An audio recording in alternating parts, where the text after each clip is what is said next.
Well, once again, welcome to the hour of the time, the only hour that ever was, ever will be, or that ever is.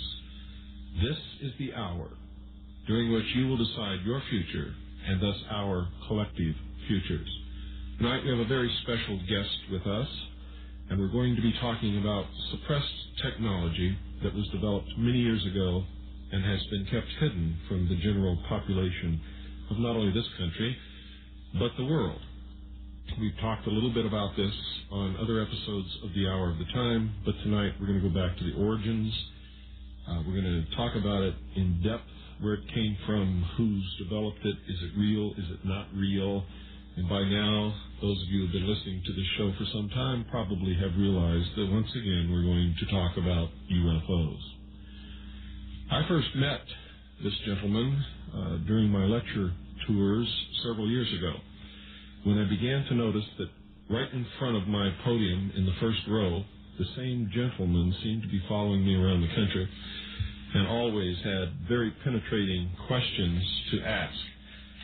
We eventually struck up conversation, got to know each other, and I found that behind the beard was a very good brain that was working all the time. Some of his research has paralleled mine, and he certainly knows a lot more about some parts of this mystery than I do. And that's what we want to get at tonight. We want to sort of pick his brain and get to what he knows about this mystery called UFOs.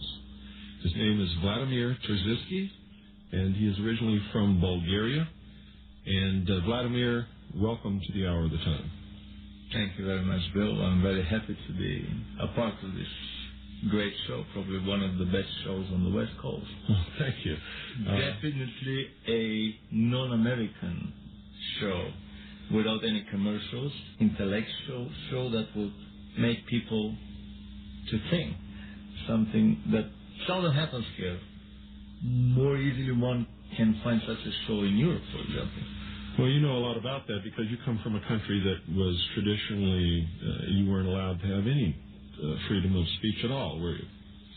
And that's exactly how we learned to look for good shows. We would listen to Radio Moscow, we would listen to Radio Vatican, to the BBC, to Voice of America, to Deutsche Welle, and we would compare their versions of the story. And this is how people in Eastern Europe learn the ABC of practical conspiratology, how the lies are put together with white threads. Never ever the versions are totally coincidental. Always there would be a little difference. Uh-huh.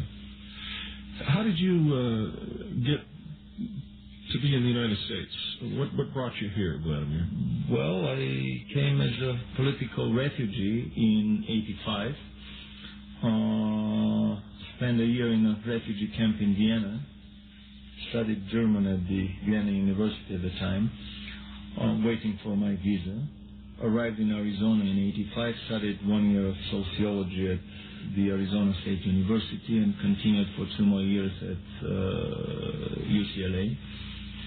But what brought me here was my dissatisfaction with my own country after spending 4 years of studies in Japan. I studied physics and engineering at Tokai University from '74 to 1980. Coming back from Japan into an Eastern European country, and Bulgaria in particular fights with Romania for the place before the last place in Europe, just ahead of Albania, as the least developed European country. So the shock, the cultural and technological shock would be tremendous for someone coming back from Japan into such country. Certainly. Let's get into the subject of tonight's talk. Where in history have you found the first real technology that may have led to what we now call unidentified flying objects, flying saucers, UFOs, all these different names that people have labeled these things that we see in the air? Well, Bill, just with 3 sentences, my interest in UFOs was exploded while I was in Japan. Japan is an extremely open society about UFOs. On primetime television, one would see documentary films that would never be shown in the United States, from all over the world, from Australia, from the United States, from Europe. And being an engineer and being fascinated as a small child with aviation, I developed a very deep interest into the anti-gravity part of the UFO equation. How the hell do these things fly? I remember the first ever volume of the encyclopedia I picked up when my father subscribed for the Great Soviet Encyclopedia was the volume on aviation. This was my first encyclopedic search before I ever went to primary school. I was 5 at the time. I've been fascinated with flying contraptions. So after I developed my interest in UFOs in Japan, that was in the late 70s. After arrival in the United States in 85, I started avidly reading books, journals about UFOs, collecting a vast video library. I have about 200 documentary films about UFOs from all over the world. I'm fluent in Japanese, Russian, German, English, and I can read technical text in some other European languages, so I don't have any problem for using documentaries from these countries. And about a year and a half ago, I heard the first rumors that the Germans had developed some anti-gravity flying machines of a circular, of a lenticular form that we colloquially call flying saucers. I've been fascinated with anti-gravity before that, and I thought that I had discovered some of the basic secrets, quote, of anti-gravity. Subsequently, I realized that the Germans had utilized all these secrets in very simple engineering devices that took off successfully and were tested before the war ended. Was there, is there any hint of this going back farther in history? I know during the 1800s in the newspaper accounts in the United States, there are stories of a giant, they say giant, nobody really knows how big this thing was, but it was an airship that went across the country. Ghost airships. Well, not ghosts, because this thing actually landed. People got out and talked to people. It can be found in yeah, that's the label they use about them in the UFO literature. But it's a very important question about how technology is generally developed on a planet.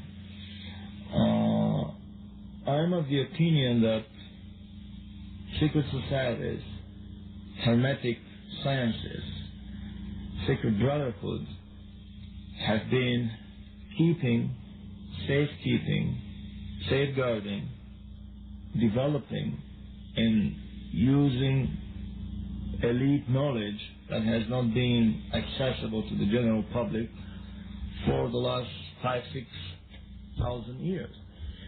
So I would say nothing new under the sun. It is not the Germans that developed anti-gravity first. The first report about a workable flying anti-gravity machine that I heard was of the American John Keely, a genius of the Tesla and Schauberger type, that lived in the late 1800s. In 1860, in the early 1860s, he demonstrated a working flying anti-gravity platform to the War Ministry. It was a device the size of a bathtub with a control lever sticking on top of it. He put a chair on top of that device, sat in the chair, pulled the lever forward. The device rose silently, noiselessly, then pulled the lever further forward, and it accelerated at tremendous speed horizontally, then stopped at a dime, came backwards, and landed. All of it noiselessly. Keely never fell off the chair. The chair was not bolted to the device. The guys from the War Ministry scratched their smart heads and said, well, now we don't see any reason for any purpose for this device in the future. So this is the story of John Keely is a genius of a very rare kind. there's a John Keely Society in Colorado. Anyone who is interested in this rare literature, I will be glad to provide information later on. My phone number in Los Angeles is 310-473-9717, and I will repeat it one more at the end of the show. But the John Keely Society provided me with incredible information. Actually, he created a whole science of sympathetic vibration, something that has been later expurged from the libraries. John Keely as a name is not found in any database. It's not mentioned in any library. The guys from the John Keely Society have that obviously come from a book. They have page numbers, but the book, they've never been able to locate the book itself. The books have been removed by the thought police from the university and other public libraries. They may still be found in some private collections or in some dusty attic. John Keely created other things, including free energy devices. He built a 250 horsepower free energy locomotive. He built incredible tunnel digging, tunnel boring devices that were using sound. We can call him the genius of sound vibrations. Through masterful manipulation of sound, one can attain mastery of the lower classes of energies and of matter. Obviously, it's my understanding that there are hierarchical levels of energies in the universe. The few interactions that we know of physics, the four, and we speculate about the fifth, the gravitational, the electromagnetic, the weak and the strong interaction, and now physics speculates about the fifth, the opposite gravitational force. These are just a small fraction of the large number of energies and interactions that exist in the universe. And John Keely was able somehow to tap to one of these, the magic of sound. Another report that I know of the late 1800s is, of course, the information coming about Nikola Tesla. Nikola Tesla was another genius of the Keely and Schauberger type. Someone who would receive his ideas in basically a finished vision. All he had to do is put the idea on paper, and then the guys in the shop had to put the paper into metal. And these things were always working. Edison was fuming that Tesla never sweated in the shop, in the lab, but this was the nature of his genius. He was getting his ideas somewhere from the upper floors of the universe in a ready form. Anyway, Tesla worked extensively on so many numerous fields of physics, but we can call him the genius of electromagnetics. The oscillating electrical current that we use nowadays is probably the first and the smallest of Tesla inventions that he did in the 1870s, 1880s. What Tesla did after that has been successfully expurged from public libraries. His name has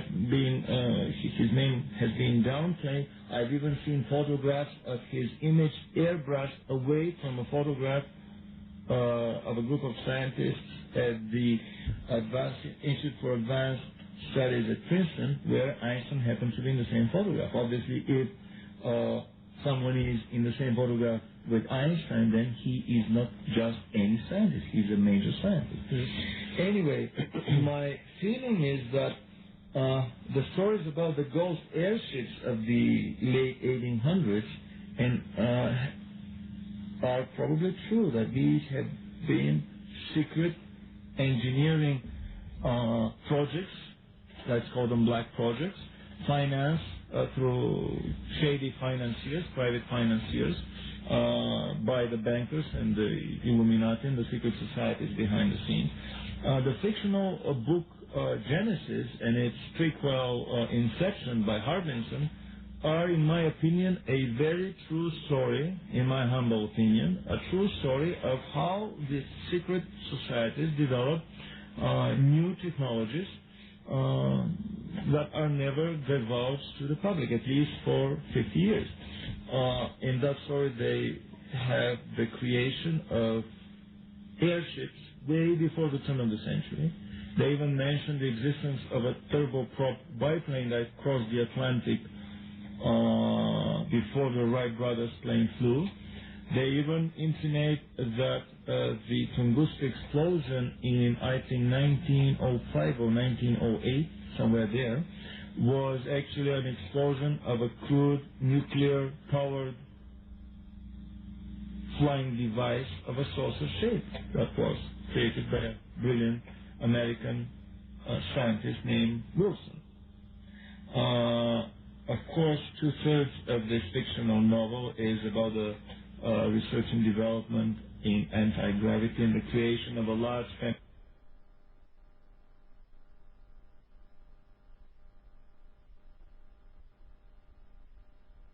family of flying saucers in Germany before and during the Second World War. Excuse me, Vladimir, is there any evidence that this man Wilson actually lived? This may be, see, whether Harbison himself knows German. I have a little suspicion that he just published a brilliant book. He never followed with anything for 10 years.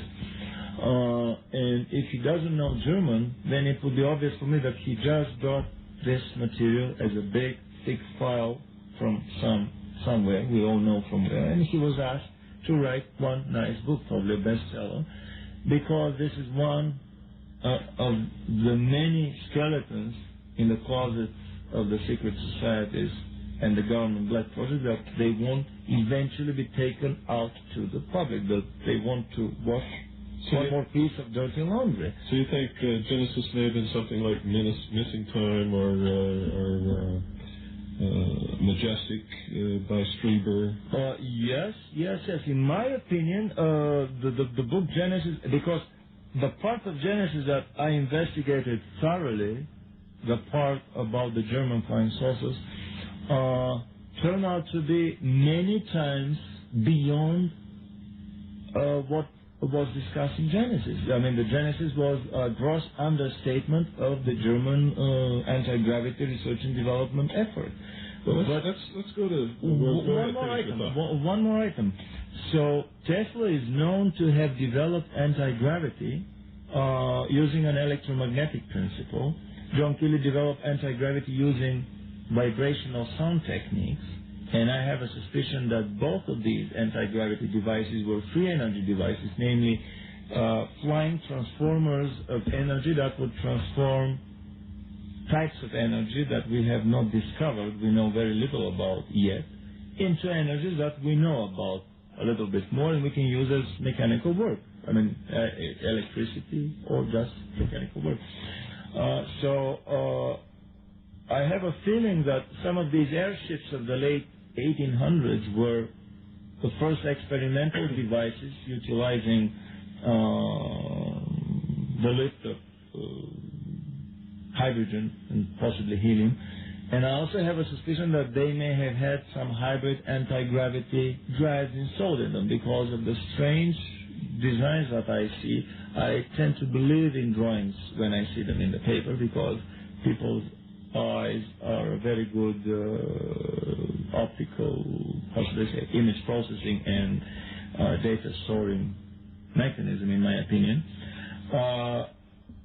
Early at the turn of the century, there have been many reports, Fortean reports, the latest of them I read in one of the latest issues of Fate magazine, about flying saucers being noticed in many parts of the United States, landing, and people talking in plain American English and wearing Navy uniforms.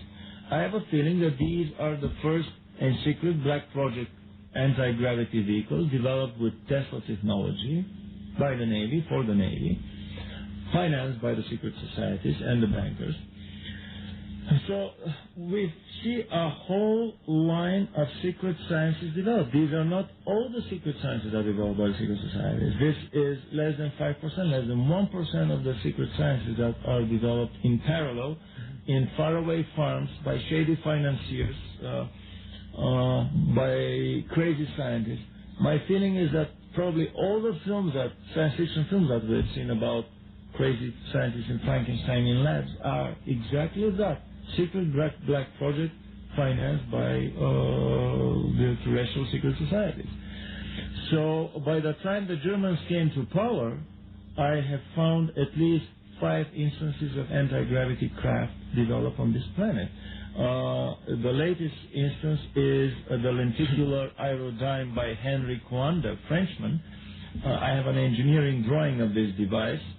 And I repeat, anyone who's interested in more information can give me a call, write me a letter, and I would send full information, faxes, Xerox copies of the drawings and so on. I have several videos on the topic. Coanda's lenticular aerodyne utilized a hybrid helicopter propeller lift and anti-gravity lift. It was powered by turbojets and ramjets. It was an invention that preceded its time with at least 10, 15 years. So by the time... What time frame are we talking about? 1930. Okay. Coanda's lenticular aerodyne. And my feeling is that by the time Hitler came to power, it was well established in the scientific community of the secret societies that anti-gravity is extremely easy to obtain. That simple spinning of an object would produce anti-gravity. I came in a roundabout way to the research of German flying saucers. Initially, I started, should I call it an anthropological study of anti-gravity, simply collecting stories, myths, and legends about anti-gravity flying contraptions from different places and times, from academic, from tabloid sources, from ancient astronaut stories, from modern-day contactee accounts, from revelatory books, and so on. What's the most interesting story that you collected? Actually, the most funny story that I collected was about, it came from a Russian officer, a Russian lieutenant major, two-star officer, who met some extraterrestrial while walking past a Siberian lake. They invited him for a joyride, poked his brains without any pain. It was a joyride experience, not a forceful abduction. He consented to that and was extremely happy. At the end, they wanted to delete his brain because this is, the code of the universe. You do not leave any traces of your visitation. He didn't want to part with this pleasurable experience, so with his typical cunning Russian deceitfulness of a cunning Russian peasant, he started desperately to try to find a way to deceive them. And he came with a very usual plot. What else but vodka? So he said, you know, guys, upon parting, we have a very well-established custom. We always drink with our friends. Great. So what do you drink? Well, we drink vodka. What is vodka? He had a hard time remembering the chemical formula of alcohol from his high school days. Then he wrote, they told him he can write with his finger on the wall of the craft and use it as a blackboard. He wrote the formula. They quickly synthesized the liquid, came back with a strange-looking cup, only one cup, and gave it to him. He asked them, well, aren't you gonna drink with me too? And they said, oh, no. If we were to drink this liquid, we would have never reached this level of evolution that we are on right now, but you can drink it. So he quickly drank the liquid. When they put him on the bench to delete his memory, they figured, came the puzzled voice of the operator of the console. He said, I don't know what to delete. All his centers of brain activity are brightly lit, obviously because of the vodka. So he just deleted whatever he thought were the memories of his abduction experience, and they were mistaken. They deleted parts of his childhood experiences. He forgot some missing months of his army service and so on, but he remembered this whole abduction and the whole joyride. And the answer to his question, well, how do flying saucers fly? He said, the alien said, oh, very simple. It's a spinning nuclear reactor. By dipping in and taking out the control rods, you control the lift. There's one big reactor that spins along a vertical axis that creates the big lift that takes us away from the planet, and another small reactor that rotates on a horizontal axis that creates the horizontal propulsion to move us across the horizon. And many other stories, but this is probably one of the funniest stories of a failed, how should I say, mind deletion, of a failed missing time experience. My anthropological study of myths and legends about anti-gravity, spanning over several thousand years of terrestrial history, has found one common denominator of all stories about anti-gravity lift, namely that simple spinning would create anti-gravity. One does not need fancy alien hardware, incredible software. Spinning of any material body fast enough would reduce its weight. When a certain critical rotational velocity is reached, the body flies away. Then the question is how to better achieve this spinning with the existing engines of the time. And this is exactly the question that the German engineers were confronted with. And basically they used every existing engine of the time.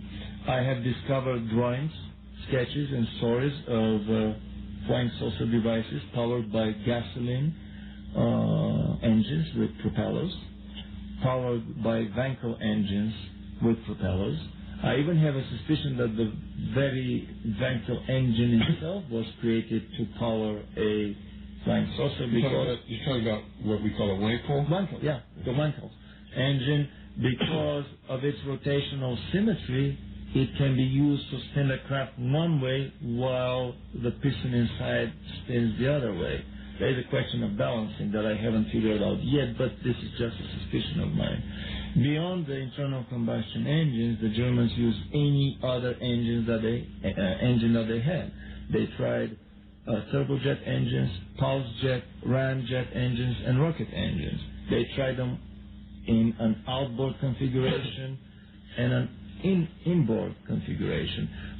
We know from the history of German aviation, turbojet aviation, that at the end of the war they didn't have much time to hide the engines inside the craft, so a lot of their craft had outboard engines. The Heinkel, I think, 211 People's Fighter was built hastily in a few months, and it had the engine sitting on top of the fuselage. So hasty outboard engine attachment is nothing new to anyone who is well aware of the advanced research and development in aviation, standard aviation. Later on they developed inboard engines. I would mention several of the models that were built by the Germans. Actually, the first model that they built was the flying saucer built by Schroeder in the early 40s, 41. It was a hybrid model between a helicopter lift and an anti-gravity lift. The thing looked like a giant Ferris wheel, 15 meters diameter, about 45 feet diameter disc, spinning along a vertical axis. The cabin was in the center of the whole creation, gyroscopically stabilized so that the pilots would not spin into insanity with the whole craft. And around that cabin, we had this huge disc spinning. The disc had multiple helicopter propeller blades that could change their pitch in order to control for the lifting power. And the information that I have is that at a time of takeoff or sharp angle high G maneuvers, the needed RPMs were around 1600, while at a steady state horizontal speed or hovering, it could get by with only 600 RPMs per minute. This wheel was spun into action initially by turbojet engines. The Germans utilized the standard Messerschmitt 262 jet fighter engine, developed by, one of them was developed BMW, the other one was developed by Junkers, the Jumo 002 engine. 3 engines were spinning the disc around the vertical axis, and 2 more engines attached under the stationary cabin were propelling the whole device forward. Later on, of course, the first attempts crashed because of tremendous wobbling and vibrations. They were not able to fine-tune and eliminate the vibrations of this huge spinning construction. Later on, they solved the problem, and the first disc reached a speed of 2,000 kilometers an hour, about 1,300 miles an hour, almost twice the speed of sound. The rumor is that even Air Marshal Göring rode one of the discs. Later on, the Germans attached rocket engines, particularly the Walter rocket engine, and several variations of it, that increased the horizontal speed to 3 and subsequently 4,000 kilometers an hour, which is more than 3 times the speed of sound. Probably these were small bursts of speed, because my feeling is that these initial prototypes were probably made of the same duraluminum that they were using for their standard turbojet planes. So if they were to push the craft too hard, they would have simply melted it in the atmosphere. In what year did this occur? The silver disc was tested from early 40s, 40-41 until 44-45. Later models dispensed entirely with the helicopter lift and relied only on the anti-gravity lift created by the spinning hull. The very hull of the saucer was spinning. Only the cabin in the center of the craft was kept stationary by gyroscopes. And when you say anti-gravity, Vladimir, are you talking about something that another force that actually opposes or negates the force of gravity, or is this just feeding another energy force that you're talking about a spinning mass, creating some force that allows this to rise into the air? Well, gravity, anti-gravity, energy, electrons, mass, these are all labels, physical variables, but these are just primitive labels that we attach to things in nature that we are trying to understand. Higher and more advanced races will probably heartily laugh at our primitive attempt, more or less wrong. But still, we are trying to have some clarity. My feeling is that all these labels are just convenient metaphors and tools of our mind. When I say anti-gravity, let's say that I just mean the ability to negate the pull of gravity, the ability to... Without the conventional methods that we're used to, such as an airfoil or helicopter blades or something of that nature. Yeah. Still, I have to repeat that the first models, as usual, were hybrid models. Always when we create something new, it would be a hybrid, and it would incorporate features of the old and preceding model or technology. But later on, they got rid of the helicopter aerodynamic lift propeller blade entirely for the spinning heavy mass of the fuselage of the body of the craft that was creating this anti-gravity lift. My feeling is that when a heavy, massive object is spun around a vertical axis, it probably drags around itself the fabric of space-time. Modern physics would stay away from the word ether, because Michelson and Morley proved that ether doesn't exist. But the word fabric of space-time would be used, or vacuums, papers on energy from... Well, we know there must be some fabric of space, because physics agrees that space can be bent. If you can fold space, there must be something to fold. Is that correct? Even in very serious physics journals like Physical Review Letters and Nature and other journals, we will see little by little articles about getting energy from vacuum, which is probably from the fabric of space-time, which is probably from ether. Anyway, convenient labels.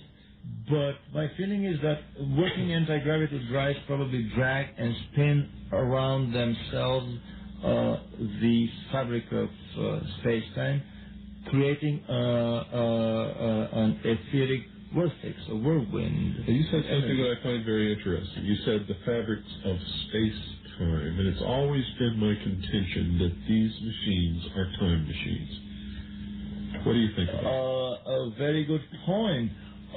They may introduce little distortions in time that an accurate time, atomic time clock would measure, as an artificial satellite that has a atomic time clock on board would measure a little delay in time. Even an atomic time clock spun around the globe on a standard passenger jet plane would show a little delay, so they do interfere with space-time. But if you're talking about a practical time machine that would take us backwards or forward in time, it would take a little bit more hardware and gadgetry. But it is still easily attainable. And my feeling is that these are technologies that were attained by both the Germans and this country's government almost half a century ago. But this would be a topic of an entirely different discussion. So coming back to the German flying machines, the next an important model that was built was probably one of the most famous of all models, the so-called Kugelblitz, or the crowd ball, as it was jokingly called by the Allied pilots, or the crowd meteor, or Foo Fighter, or the Foo Fighter. Foo Fighter. The name came probably from the way these machines were swooshing by many times faster than the speed of the lumbering bombers.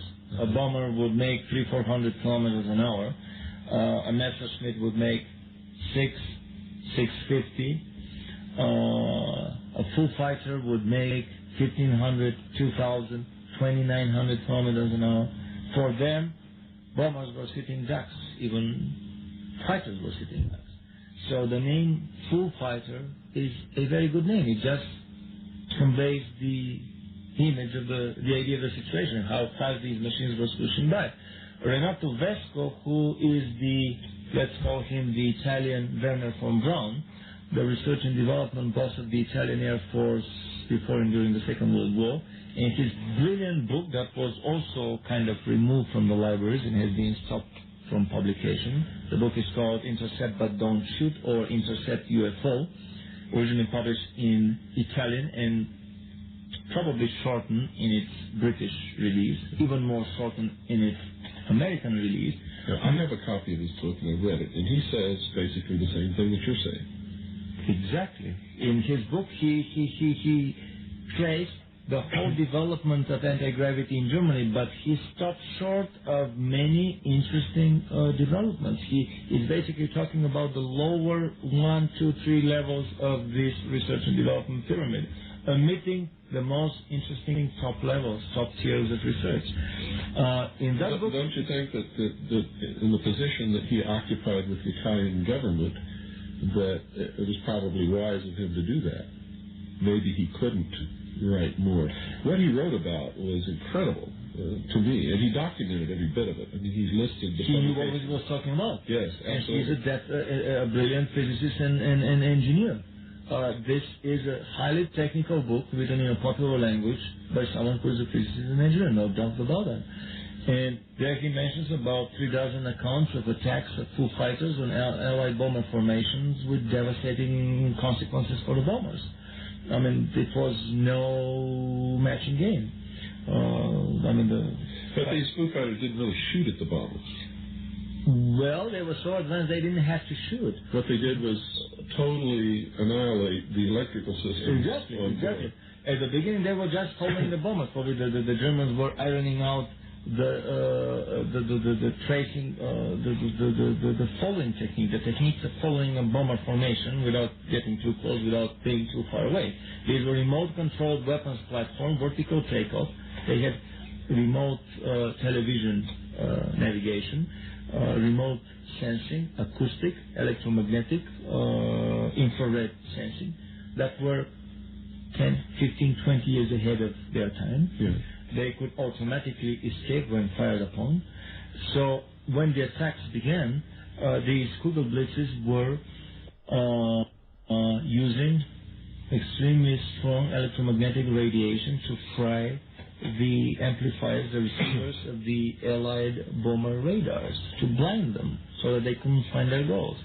Later on, they mounted even more powerful klystron tubes that were creating such monstrous electromagnetic fields around them. They were comparable to the electromagnetic pulse after a nuclear bomb. These fields were powerful enough to dampen and to nullify the electrical currents in the electrical circuitry of the bombers flying nearby, so that their engines would cut out because of no more sparks in the spark plugs. As long as the moment the Kugelblitzes would separate and fly away, the engines would restart. They would come again, the engines would die out. This is actually how the book Genesis starts, with a crash of an Allied bomber after an attack by a Kugelblitz. And this is well documented, not by pilots, I think the Kugelblitz is one of the most, besides the B-2 bomber and the buzz bombs, is probably the most well documented secret weapon that Germany had. There's no doubt that they had these. The Kugelblitz and the Feuerball, right. The two secret flying balls that were hanging like Christmas tree ornaments, like glowing orbs in the skies of Germany before they started attacking the bombers. They had a manned version of the Kugelblitz. And the funny thing is that it's a very simple weapon. It was a kerosene-burning turbojet-powered device. I'm not sure whether they carried their oxidizer on board or not. They were either breathing air from the atmosphere, or carrying the oxidizer on board. But basically, they used the same materials, the same fuel, the same navigation as they were using for their fighter planes, although with incredible speeds. The ionization layer around the Kugelblitz was effectively negating the aerodynamic resistance of the atmosphere, bringing it down to almost zero. That's why they could attain these incredible speeds even inside the atmosphere. Was the ionization layer what caused this brilliant light? Exactly. They were using some additives to the fuel that would increase the ionization coefficient, and the ionization would reduce, it would work as a lubricant around the craft, almost reducing to zero the head aerodynamic resistance. We can talk for hours about the Kugelblitz. I've collected so much information on it. I even think that I have a very good photograph of a Kugelblitz in flight. The funny thing is that the photograph was taken in 1952 over Mount Rainier in Washington State.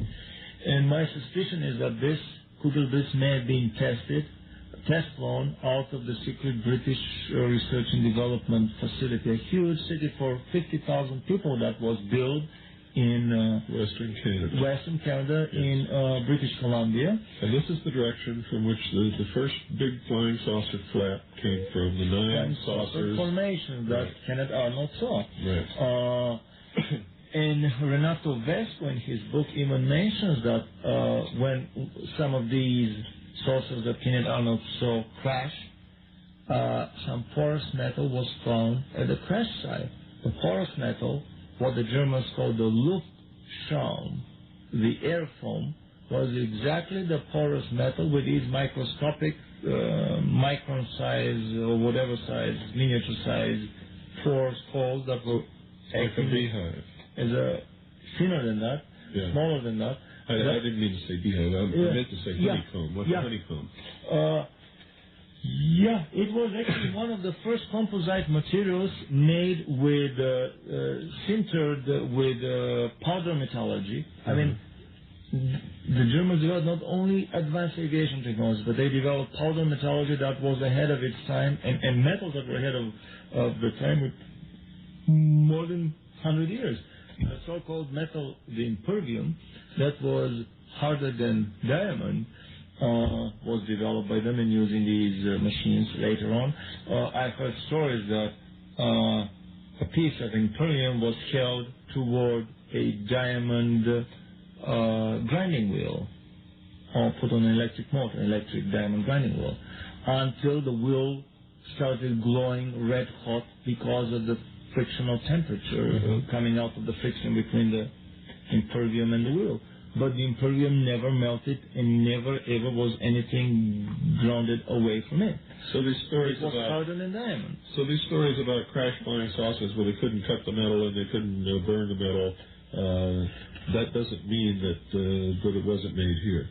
What you just described is something that would exhibit that kind of... I don't want to say that all craft on this planet were made by the Germans. Maybe some of them were either, because we don't beyond know. that.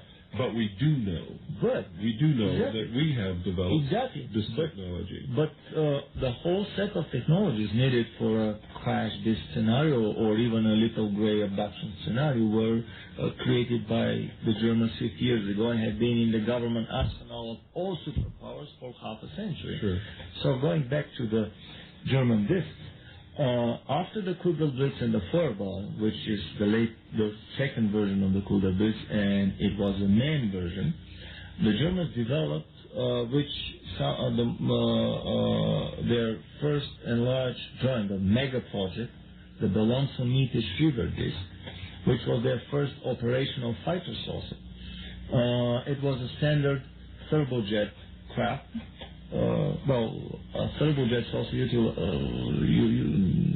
using low-grade aviation kerosene. At the end of the war, the Germans had a very low-grade gasoline.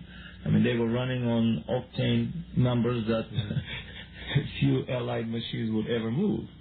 Well, it turned out to be a boon for everyone because jet fuel, because of that, eventually turned out to be nothing more than a version of kerosene. Exactly, and it's non-explosive. It's a lot less explosive than gasoline. Otherwise, we would have had a lot more Hindenburg-type crashes of airplanes. So the Balancen-Miete Schreiber disc was, again, a disc about 15 meters diameter, about 45 feet diameter. At the beginning, they tried 8 turbojet engines of the UMO, I think 002 type, the standard jets used in the Messerschmitt 262 fighter plane. And it which for the benefit of our listeners was the first fighter plane. Turbojet, right? Operational turbojet fighter plane. Actually, the Heinkel 179 was the first turbojet plane that ever took off. It happened in the summer of 1939. 3-4 years before the first British. Isn't that incredible that the first jet-powered aircraft took off in 1939, but operational jet aircraft weren't in the air actually fighting until almost the very end of the war. Let me ask you something that take some time for research. I mean, the fighter planes of the Second World War, the Messerschmitts, they've been developed for 10 years before that. But look at the Japanese. I bet the Japanese, if they'd had that, they wouldn't have spent time for research because they were sending pilots up in the air to go to their death as the guidance system for bombs. The pilot actually was the guidance system for flying bombs that they would just fly right into our ships. I agree, but still they had extensive research before the war too, and they got a lot of information from the Germans, including up to the very last months of the war. Even after the war ended in Germany, they were still getting, with the huge German transport submarines, bizarre flying contraptions, including disassembled flying saucers that were assembled according to an eyewitness account of a Japanese engineer that worked for a Mitsubishi aircraft factory. They assembled a strange device, pushed the button, it flew away, they got so scared they dynamited the other device, or that's what they said, said their prayers, and this was the end of the Japanese. That was the end of it. Anyway, so... I can't see the Japanese getting scared and running away, but that's okay. Continue. No, you're raising a very valid question, why it took so long for the turbojet to be developed. You know, I mean, the first turbojet plane was probably a 10-minute flight, 10 days repair situation, or maybe a month of repair. Sure. Well, I understand the biggest problem was being able to carry enough fuel to stay in the air for long enough to get to it. Not only the fuel. I mean, everything would be leaking. the gas turbine would wear down very fast, the ball bearings would melt, and so on. These things could hardly stay in the air for 15 minutes without developing any trouble, while the piston fighters could fight for hours without major failures because they had already from, First World War, 1914, about 25 years of extensive history. I've got to interrupt now. This is fascinating. I've got to tell you, this is absolutely fascinating, and I know that our listeners are just as fascinated as I am. And I know an awful lot about this, but still... It's the tip of the iceberg. That's we right. haven't even scratched and it. what we're going to do is, would you consent to come back and do maybe one or two more shows, and so that we can get with a great more pleasure. into this? Great. I can't tell you how happy it makes me to have someone who has this kind of knowledge on this show.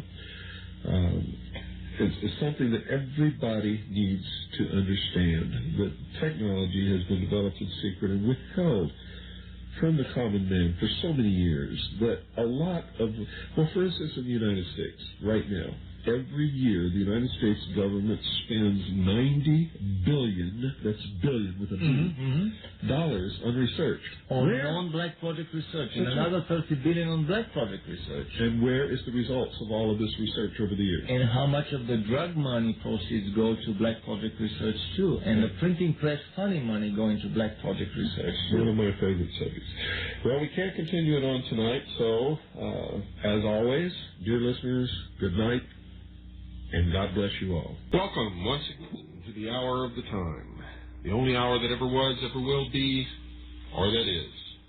This is the hour that you will decide your future, and thus our collective futures. Last night's broadcast was incredible. And because we just barely touched the tip of the iceberg, Vladimir Terziski has consented to come back tonight, and maybe for one more podcast. We'll see how it goes tonight, and talk about these incredible flying machines that was developed many, many, many years ago that people now call flying saucers or UFOs. And we left off with the development of several models of flying saucer-type craft by the Germans during World War II and before World War II. And I believe we were talking about the development of the first jet aircraft when we had to sign off in our last episode of the Hour of the Time. So once again, I'd like to welcome you, Vladimir, to the broadcast. And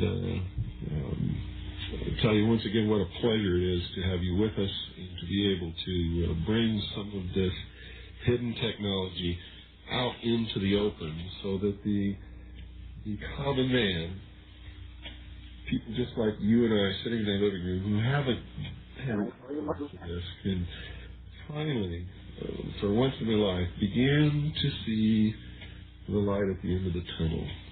Get some answers into their life for some of these questions that people can't get answers to. Why is this technology, why is this hidden? Why when you go to find out these things and you go to research it, like you and I have both found out, there are so many blocks put in our way. We find that books have been classified and taken out of libraries, and we find that librarians raise their eyebrows and go off and make a phone call and things. We find that Orwell is an understatement in many cases. You're talking about George Orwell. George Orwell and his 1984 scenario is an understatement in many cases. Correct. The way such sensitive information is treated. Before I go, I would like to thank you for inviting me again to this show and to share a little thought that just came across my mind. You know, I came to this country as a political dissident, as a political refugee and a dissident from Eastern Europe. In Japan, instead of studying physics, I was digging into Russian dissident literature, into basically dissident literature about world communist affairs, about Eastern Europe, about socialism in general, Russia in particular. Back in my country, I still had a secret dream as a physicist to make my little discovery. And that dream was to discover how anti-gravity works. Funnily enough, I was able to answer my dream, to find the answer to that dream, through my dissident diggings into alternative scientific, quasi-scientific, or non-scientific, let's call it anthropological literature. Sure. And I'm extremely happy to be on your show here because in your face I see someone who is worthy to be called the American Sakharov. Let's make some parallels between the two evil empires. I think it is high time to make an analogy between the two evil empires. When the Terziski statue was toppling on that famous Roman Lubyanka Square, I had another vision in my mind that maybe a similar statue would someday be toppling somewhere in Langley, Virginia, on another famous square. I think that just possibly might happen if enough Americans wake up as this country has been. It is all in our hands. With the collapse of the Russian bear, now the Russian bear is a paper bear. It's not a real bear anymore. This country, the ruling elite of this country is desperately in need of a new external enemy, and preferably a long-term one. Saddam Hussein footed the bill for a short time. It was a short-term enemy. If there is an invasion in Cuba or possibly Yugoslavia to stop the unrest there, these two will do. The Panama invasion, these were just short-term enemies. We are desperately in need of a long-term enemy. And some of the stories, some of the scenarios that I've been hearing on the speaker circuit of American ufology, that possibly some alien race may come and invade us in the near future. These could be other species from some other planet. Yeah, but this is a story of another future program, possibly. I'm extremely happy to be on your show, and what you are doing here is, unfortunately, too few Americans are doing. I think that it's high time for America to look back at Father Russia and to see how Russian dissidents were fighting with their evil empire for more than half a century. Many of them died, thousands, and millions of them died in the concentration camps. 60 million people went through the camps. Yes, so at least 60 million people that can be accounted for. 20 did not return, maybe more than that. Sure. But this is the Russian end of the population equation. This is how the Russian secret elite, in collusion with the secret elite of the other country, were trying to solve the population equation. Anyway, back to the secret technologies and to the German anti-gravity research and development. My feeling is that in this particular country, the secret services, the CIA, the NSA in particular, with their tremendous, they snoop not only on terrestrial but also on extraterrestrial communication. The biggest problem is to find immediately if somewhere, somehow, an inventor appears with a strange invention. Many of the inventions happen by people that have no formal education, are not in the databases, and suddenly, one day they come with an incredible conception that works on top of that. Once such a person is discovered, he will be either bought off or silenced, or his whole lab, drawings, books, and sometimes even he himself would disappear. This is how the secret societies have been safely locking into their safes any new technology that is more than 15 years ahead of its time. Especially technology which threatens one of the core methods of controlling populations, such as energy, food, money, or fear. Absolutely. And the main one that is in the hands of the average man to develop, if he has any brains at all, has to do with energy. Exactly. T. Townsend Brown. I'm sure in your research you run across the name Thomas Townsend Brown. The same thing happened with him. He developed a saucer-shaped or disc-shaped craft that he actually flew, demonstrated, but it was a different type of technology that we discussed in the last program. His craft was basically a capacitor. Yeah. And flying capacitor. Right, and by no moving parts. Any third world nation can make a capacitor. Absolutely. And he was able to charge this with enough electricity to where the craft. Now, I don't really understand how it happened, but I know that it flew. Mm-hmm. Immediately, he was approached by the Office of Naval Intelligence. His entire lab was packed up. His technology disappeared, all of his notes and books and drawings. And the next thing you know, he's a naval officer attached to the Office of Naval Research and never talked about his invention again. Exactly.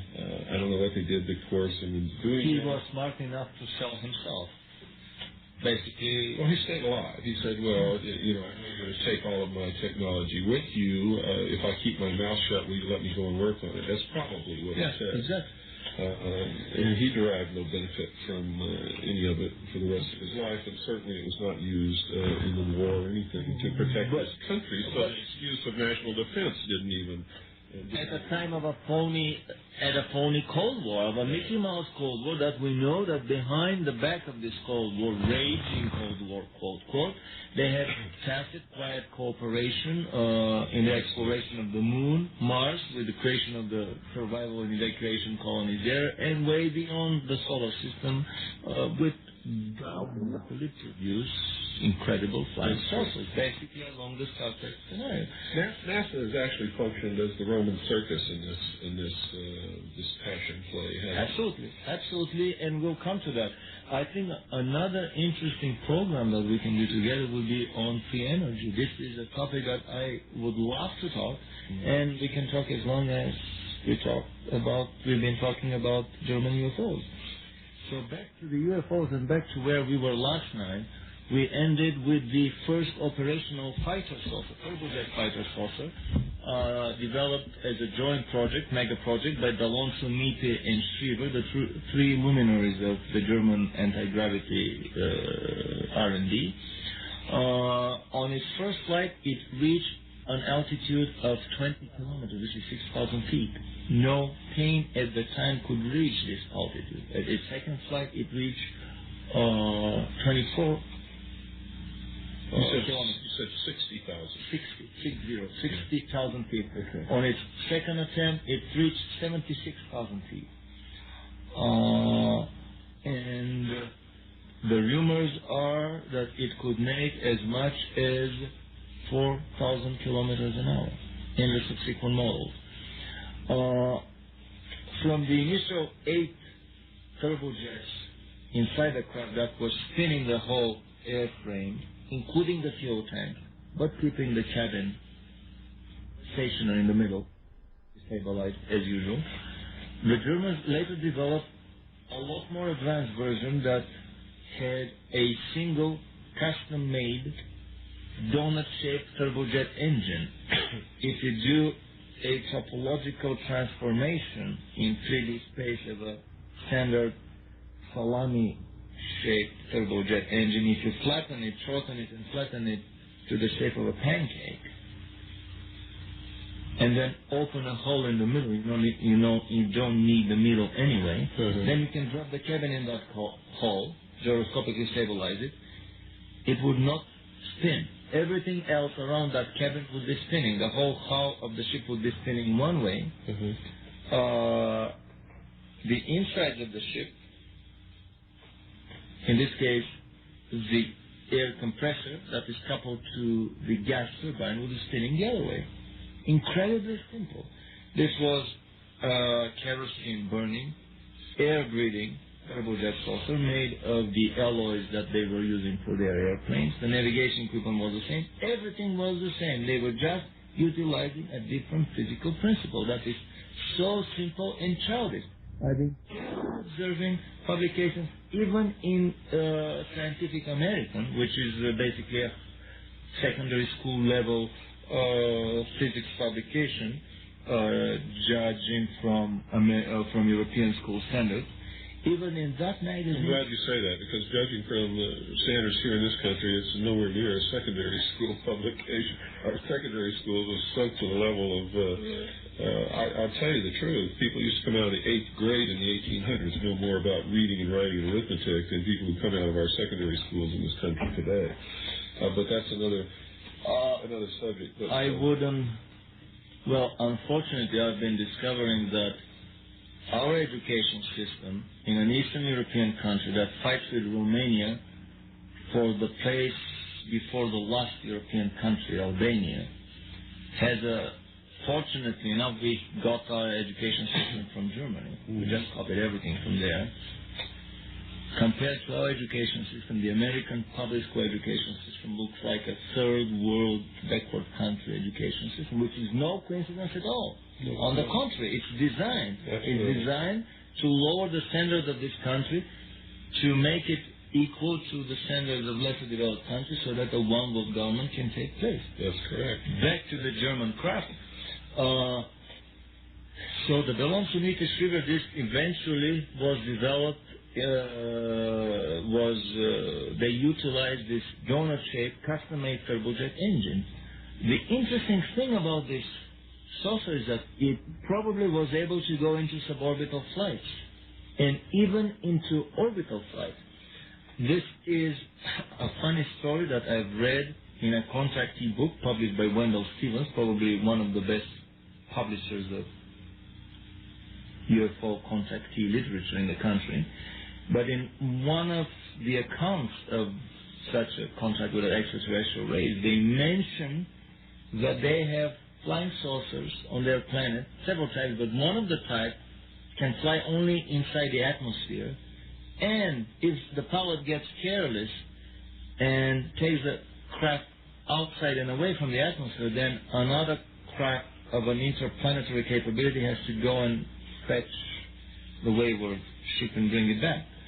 And a turbojet engine is a very good candidate for an engine that can work only inside the atmosphere. Sure. But having a tremendous velocity, it could easily propel the craft into a suborbital and even an orbital flight. There are two interesting things of anti-gravity physics that I would like to discuss here. Namely, and these are the two magical keys to the saucer kingdom. Number one, when anti-gravity starts working, it negates the mass of the object. Because the Germans were spinning the fuel tanks with a whole hull, the only thing that wasn't spinning in the craft was the cabin in the center. Mm-hmm. The fuel was losing its weight too. So basically, it would be very easy, very fuel-wise, it would be very economical to keep that craft in flight. Despite the fact that these crafts were gas guzzlers, there was absolutely no way to attain the altitudes and the speeds with a conventional non-anti-gravity technology. The first magical key to the saucer kingdom, to the energy efficiency of the saucer kingdom, is the negation of the gravitational mass. The second magical key is the negation of the inertial mass. What it means is that it's like the car that you drive would still have the same engine of 100 horsepower, but suddenly it would weigh as much as if made of styrofoam. And it would be as easily acceleratable as if made of styrofoam. With such a car, you can beat any Formula One car without a problem, because the power to mass ratio would be almost infinite.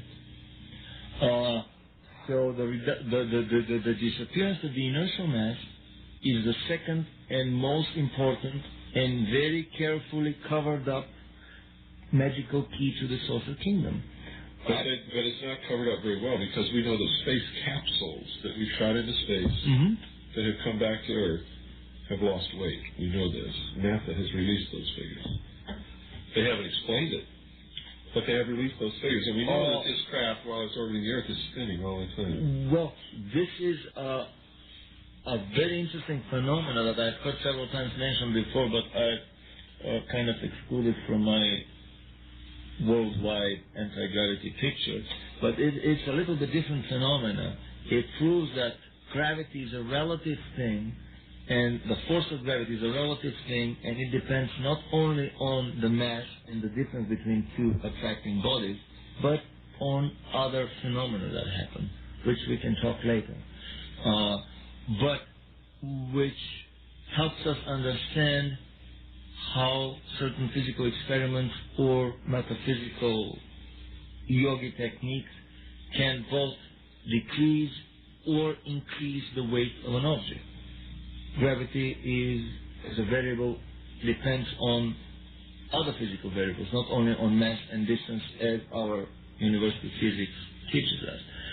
Anyway, because of these two magical keys, the negation of both the gravitational and the inertial mass, even a turbojet saucer can fly into suborbital and even an orbital flight. Not only that, but I've heard rumors that even a ramjet supersonic plane can go into an orbital flight. Actually, the story is about the American SR-71 that once on a reconnaissance flight over Russia, way after Gary Powers was shot with his U-2 and spoiled the Russian-American relations for a long time. I think that was intentional. Of course. Oh, I mean, I think that's what Lee Harvey Oswald was doing in the Soviet Union, was giving them the information that they needed to be able to shoot down a U-2, and I think he was sent there by naval intelligence to do that, because there was a lull in the Cold War. Khrushchev was actually getting friendly with the United States, and it wasn't time for that. Exactly. His name wasn't Gorbachev. Yeah. So the story is that one bright sunny day at 33,000 meters, which is close to 100,000 feet up there above Mother Russia, the pilot of the SR-71 got a radar lock on by an approaching Russian anti-aircraft rocket.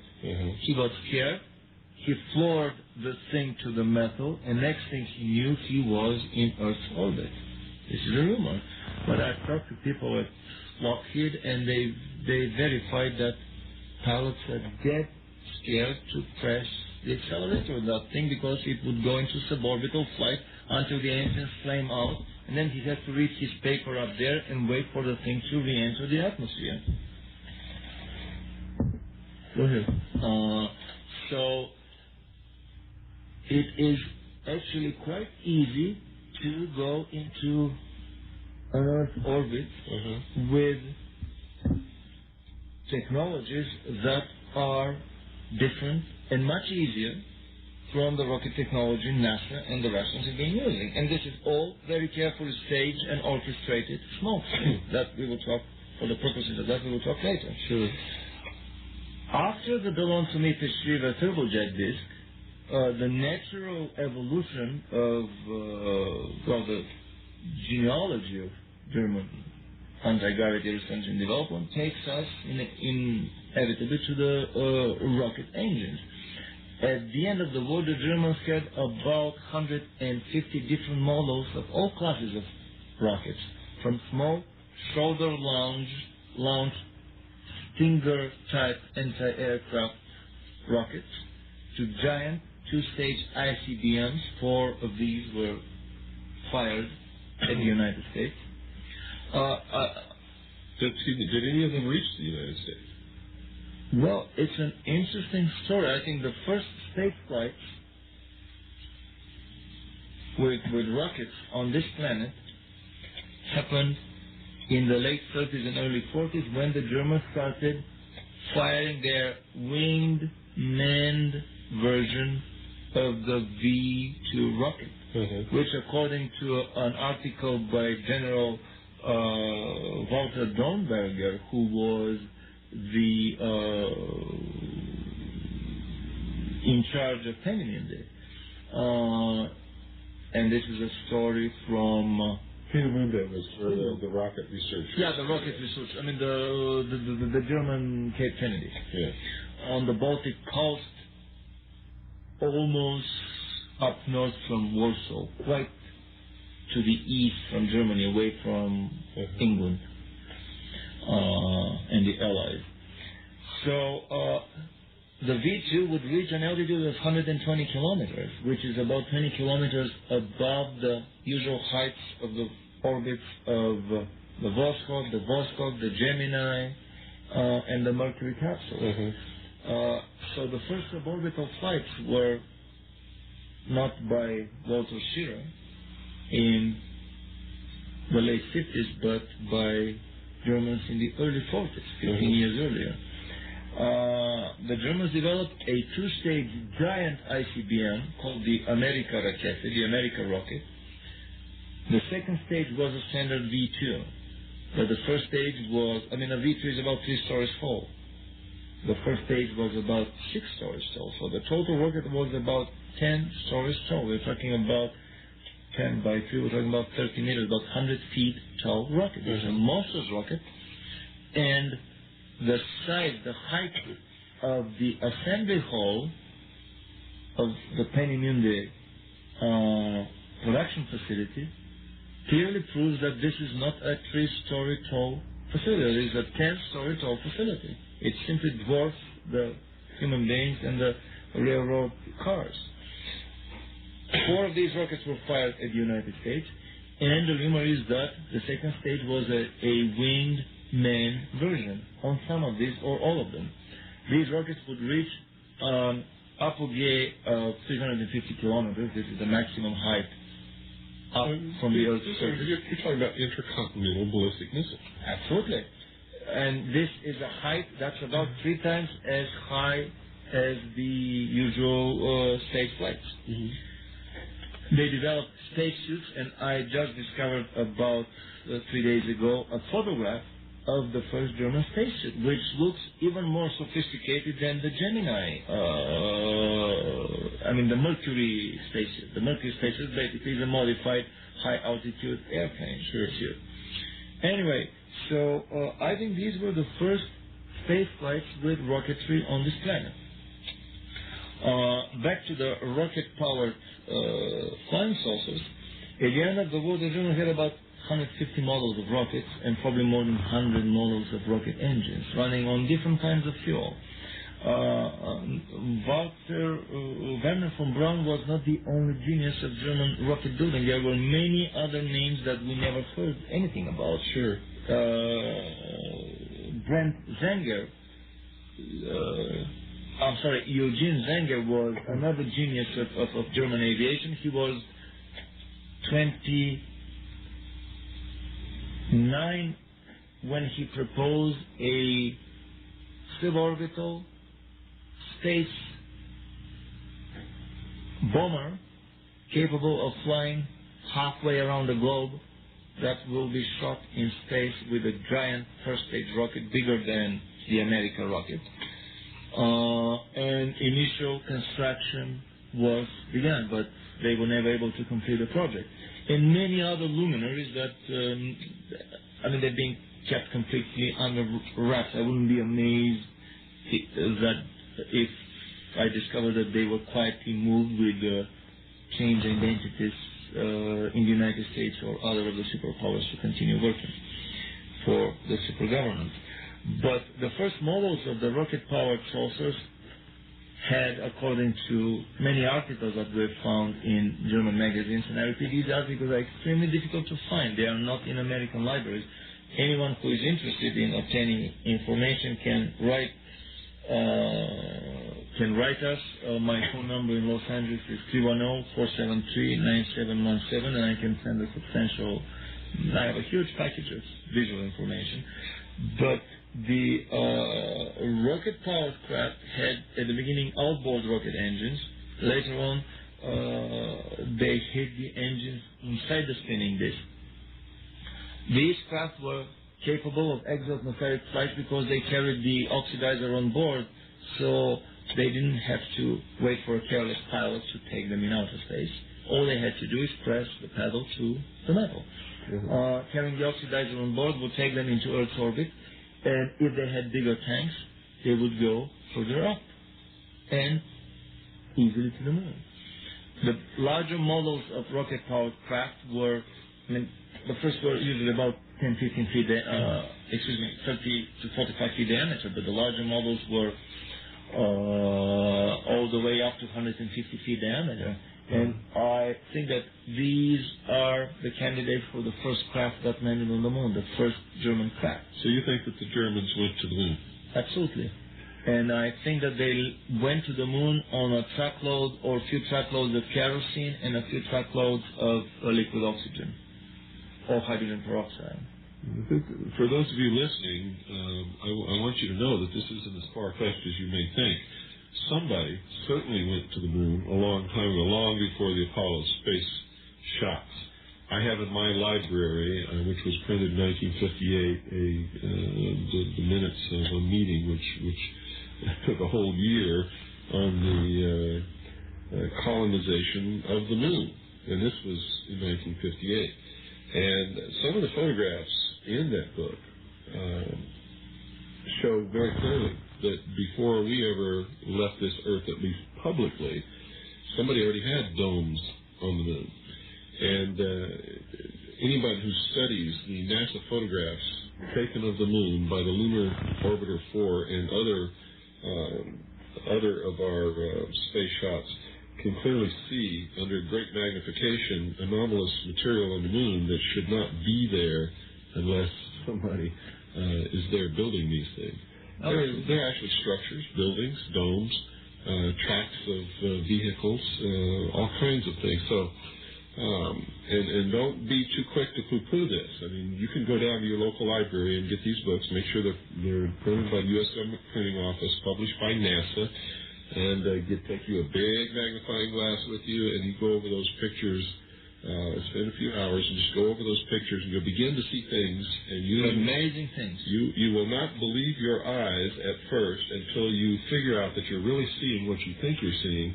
And Fred Stecken's book, We Saw Alien Bases on the Moon, is a very good introduction in that field, coming with original NASA photos with the catalog numbers under every photo. That's correct. And so but I'd like to point out that it's not necessarily alien as in from some other world in some other galaxy. It could be alien as in World War II German. It could be alien as in Canadian, because we know that there are secret space programs where several of the major nations have been cooperating in secret for many years. One good book to read, if you can find it, and so far this book has not been suppressed, it's called Envoys of Mankind. And I forget the authors. It's two authors. One of them is Richardson. And they're experts in space law. And in this book, Envoys of Mankind, they actually document the existence of a secret space program wherein we were cooperating with other nations to actually do things that we weren't supposed to be doing. That are beyond the wildest imagination. That's correct. That would dwarf the wildest fantasy. As I've told you in previous programs, folks, science fiction is no longer fiction. Science fiction is science fact. What they're doing in secret is so incredible that it would make George Lucas and Steven Spielberg drool with envy. They are at least, and I'm being very conservative by this, they're at least 50 to 100 years ahead of what the public conceives as the state of the art of any technology. And science fiction is used as an educational tool to bring the public, to bring the young generation of the public to a better acceptance, to an easier acceptance of these incredible devices. So going back to the rocket-powered craft, I have absolutely no doubt that these craft were able to fly outside of the atmosphere, that they had exo-atmospheric capabilities. This can be seen in German newspaper articles. There is a very interesting crash that happened in Spitsbergen in the early 50s of a Russian-made disc. I have a Xerox copy of the original German newspaper. June of 1952, that describes in great detail that a 47-meter diameter Russian silvery disc crashed in the northern parts of Norway. It had a plexiglass cupola that broke on impact. It was probably unmanned because nobody could be found in the cabin. The dashboard was all written in Cyrillic letters. The altitude meter was graduated to 100 kilometers or 160 kilometers. We have a little problem with the quality of the Xerox copy there, but at least 100 kilometers is basically the altitude of the Vostok and the Apollo and the other, the Gemini spaceflight. Sure. And an altimeter wouldn't be able to measure much beyond that anyway. Oh, probably they use radar or whatever other alternatives. And the distance of flight was 30,000 kilometers, which is 3/4 the circumference of the Earth. This is not no bomber at the time could do that. The only way that this could be achieved is through the incredible efficiency of anti-gravity propulsion, that it negates the inertia, it negates the gravitational mass. So I have absolutely no doubt that the Germans were able to go in space with their rocket-powered craft. Standard V2 rocket engine, standard V2 fuel, same fuel tanks, same aluminum for the outer and inner hull. The Germans also developed pressurized cabins. They had pressurized suits. There is absolutely no technological barrier to prevent them from building these craft. No, of course not. People seem to think there's some great mystery about going into space. Going into space is no different than going down underwater. Exactly. One, you have a decrease in pressure. The other, you have an increase in pressure. Yeah. And the only thing they overcome is a breathing mixture and to be able to withstand either a negative pressure outside the hull or a positive pressure outside the hull. And there is no mystery about it whatsoever. In fact, they made so much of the so-called advanced technology in the space program. It's not advanced technology at all. What it is miniaturization.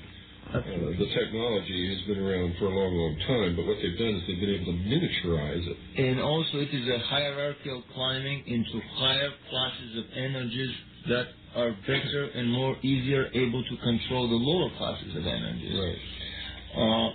So at that time of my research, I thought that I have wrapped up and I've discovered everything there was to discover, only to find out that I have barely scratched the surface.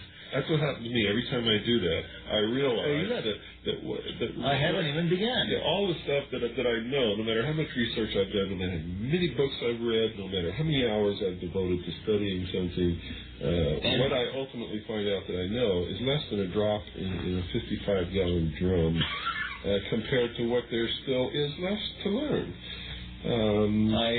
So I quit making those kinds of judgments. I have always believed in the maxima that the universe is not only more complex than we imagine, but it is way more complex than we can imagine. Yes. So at this happy moment, I met a character that is well known in the alternative science, avant-garde science, and black project science and UFO community. An ex-scientist and engineer by the name Albilik. And he casually mentioned one day that, the Germans landed also on the moon. I knew that he had extensive contacts in the Black Project scientific community and in government, Secret Service community. But still, that was too much even for me. With my extensive library, I probably have one of the largest libraries in the country of German UFO-related material, German flying saucer-related material. I went back to my files and started thinking, and a week or 2 or 3 passed. I've discussed this brave notion with a friend of mine, and suddenly I realized that there is absolutely no technical impossibility, that it was technically and engineeringly feasible for these rocket-powered craft to go to the moon. Sure. And then one day I was pouring and re-examining again for I don't know which time one of the drawings of a much larger craft. I would call it a flying dreadnought built by Schreiber. It was an interesting engineering drawing published by an underground publishing house in Germany called Samizdat. I'm sorry, it was published in an underground journal called Brisant, distributed by Samizdat, sometimes in the 60s, but impossible to find. Even Harbinson conveniently claims that his only copy was lost by the publisher and now cannot be located anymore. His only copy of this drawing. The poor drawing that I had... was this drawing the same as yours? That I don't know, but I was able to explain exactly what I needed, and he said, well, it was lost at the printing house. Anyway, in that big drawing, the size of the craft is monstrous. The size is 60 meters diameter, which is 180 feet diameter, 30 feet tall without the legs. With the legs is 45 feet tall, which is about close to 150 feet diameter, 150 feet height. And I started digging into the drawing to find other supportive clues that really this was such a big height and not just a small UFO, let's say 40, 50 feet diameter. And I discovered something that on German architectural drawing, this is how you depict doors. And then suddenly a bolt of lightning struck and I realized that what I've been looking at, these levels were actually the floors of this craft. And I realized that I'm looking at a 10-story tall flying dreadnought. Then after this discovery, I was able to fine-read the almost impossible to read writing in German. The topmost floor was called the Kommunikationsräume, which is the communication compartment or the control room. The one deck below that was called Tagesräume, which is the daily compartment or the mess hall. 2 decks below the top was called Schlafräume or sleeping compartment. And this is when I realized that the Germans probably went to the moon. The authors of the book that this drawing was initially published mentioned that it was altered on purpose by the West German government so that it cannot be duplicated by other powers. It was an interesting design of a hybrid turbine/electromagnetic propulsion that we are going to talk in a minute. We'll still have 2 minutes time. But I realized that one does not need a sleeping compartment in a craft that can circle the Earth in about an hour and a half, 2 hours. That's correct. I mean, even if the Germans were going to their South Polar colony, and this is something that we are going to talk later on, because it pertains to a lot of other subsequent developments of the New World Order. Even that flight from Berlin to the South Polar colony in Neuschwabenland would take half an hour, maybe 1 hour. You don't need a sleeping compartment for such a short flight. This is like a tramway car. A city transportation. The only reason for sleeping home will be if one takes the craft to the moon or further beyond to the planets of the solar system. And this, I think, was exactly the purpose the craft was designed for. Size-wise, the Germans were building much bigger dreadnoughts, ships, and submarines, so it would have been absolutely no problem to build a hull 180 feet diameter. Technology-wise, they have already worked to quite a good mastery the art of anti-gravity through spinning hulls. The breakthrough of this design was that they were utilizing, for the first time that I know of, spinning of electromagnetic fields. Any spinning would do the job. You can either spin the brute mass, the hull of the craft, all of the hull, or parts, the outermost parts of the hull. Or if you don't spin the hull, you can spin an electromagnetic field around the craft.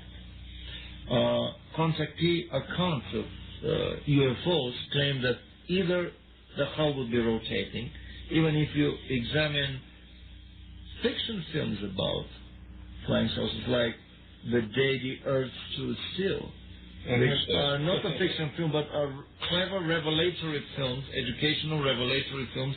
Let's call them a designer or engineered leak by the secret societies here. Even there, the flying saucers rotate when they fly. But some of the contractors would report the noise of a drill, electric drill, or an electric generator.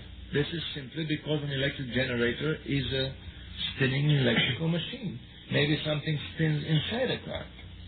If nothing spins visibly or no noise is heard of a spinning electrical machine, then a lot of contractors would report lights that spin noiselessly around the craft. Lights are high energy, fine material fields that are spun around the craft, creating the same effect, much cheaper, much easier, without any moving parts. So the road to a more efficient flying saucer, or to answer the big question, how to build a better mousetrap, a better flying saucer, is to get rid of the spinning brute mass of the hull, of the spinning material parts, towards a spinning magnetic field around the craft. And that giant Shriver design dreadnought is the first candidate that I know of. It still had gas turbines inside the hull that were producing the high frequency electric current to drive the coils of the craft. But no part of the material hull was moving other than these gas turbines inside. It was using standard fuel, basically rocket fuel, kerosene and liquid oxidizer, probably liquid oxygen. The interesting thing is that probably in this craft the Germans utilize room temperature superconductivity for the first time. I've heard stories that superconductivity is extremely easy to obtain from aluminum when aluminum is mixed with mercury and some other trace metals in the proper concentration. They would create dendritic straight linear crystals that would actually serve as the superconductivity conductors. We may safely conclude that all of the research on superconductivity is done on purpose along the wrong avenue, just to keep this additional revelation from coming before the schedule of the Illuminati. If a technology is blacklisted, it is blacklisted as long as they have decided to keep it secret. So the first instance that I know of superconductivity came out of a technology from Wright-Patterson Air Force Base. I have a memo that outlines the entire process. I have a publication of a guy from Wright-Patterson, scientific publication. I got immediately suspicious that probably he got the idea observing some crash disk. Terrestrial or extraterrestrial doesn't matter. I mean, physics is the same all over the universe. So I have a feeling that the Shriver electromagnetic dreadnought is probably the first big disk that landed on the moon and took the hardware and the people that started working and digging the German underground moon base there somewhere in the during the middle of the Second World War, 42, 43. By the time the war ended, the Germans already had a working moon base, which is not that difficult to obtain. We already know extensively from the literature that there is breathable atmosphere on the moon. They've been lied about that by NASA, and we can talk. Well, so I showed you the colloquium on the lunar base planning, and what was one of the chapters? Moon atmosphere. Yes. I have a NASA official documentary film that, funnily enough, shows the American flag fluttering and waving crazy, buffeted by the moon's winds in a supposedly vacuum environment with no atmosphere. Anyway, I think this was the first big craft that landed on the moon, and probably on some other planets later on. However, this is still the tip of the iceberg. We haven't scratched the surface.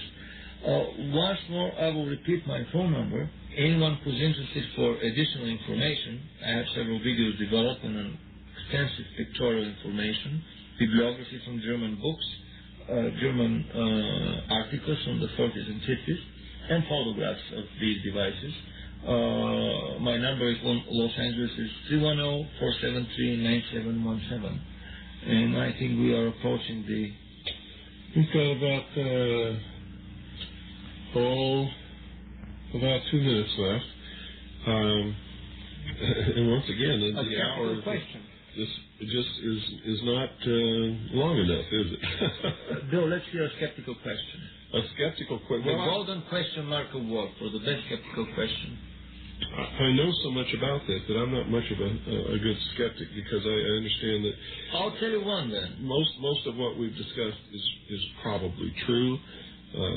Some of it may or may not be, but it's possible. And in my own research, I've run across these same parallels that you have, and I know without any doubt whatsoever that the Germans did develop flying saucer type craft in World War II. And in my own research, I know that they successfully test flew several different types. They never perfected them to the point where they were willing or able or capable of using them as a weapons platform, or we would have lost the war, because the war was won by air power. This is actually the best skeptical question that I'm getting invariably when I do my public speaking. If they had all this gadgetry, how come they lost the war? And I've realized that, well, the answer to that question is very simple. They lost the European war and they won the South Polar War. They may have won the world. They have won. They may have won the world, because the German colony under the South Pole is still healthy, strong, and running. And we'll probably talk about this in our later session. But Renato Vesco, in his book, has about 3 dozen accounts of attacks of Foo Fighters, of German flying saucers, over Allied bomber formations with devastating consequences. Yeah, we know that the Foo Fighters existed, what they call the Fireball, the Kugelblitz, and they worked very well at disabling the electronic circuits on our aircraft and causing them to fall out of formation and abort their bombing missions. It's all well documented. And one of the reasons that our pilots, at least this is what I have garnered from my research into what the pilots and the gunners said, is that they didn't know what these things were. They didn't know if they should shoot at them or not, so they never did. And since these craft never shot at them, they never perceived any harm. And they didn't even realize what zapped them. That's right. They had no realization of what it was. The engines just got out, and their communications went out. Their radio quit. Nothing worked aboard the aircraft that was electronic at all. Well, once again, I want to thank you for being on the show, Vladimir. And once again, it was a short hour. I'm going to have to ask you, will you come back and do one more with us tomorrow night? With the greatest pleasure. Wonderful. With the greatest of all pleasures. Wonderful. And for all those listening out there, I urge you to keep an open mind. I also urge you to do what I've always told you before and will continue to tell you. Don't believe anything you hear from me. Don't believe us. Just do your homework. That's right. Learn to do your own research, and don't believe anything from anybody, not even your own mother, unless you can substantiate it through your own efforts. Good night, and God bless you all.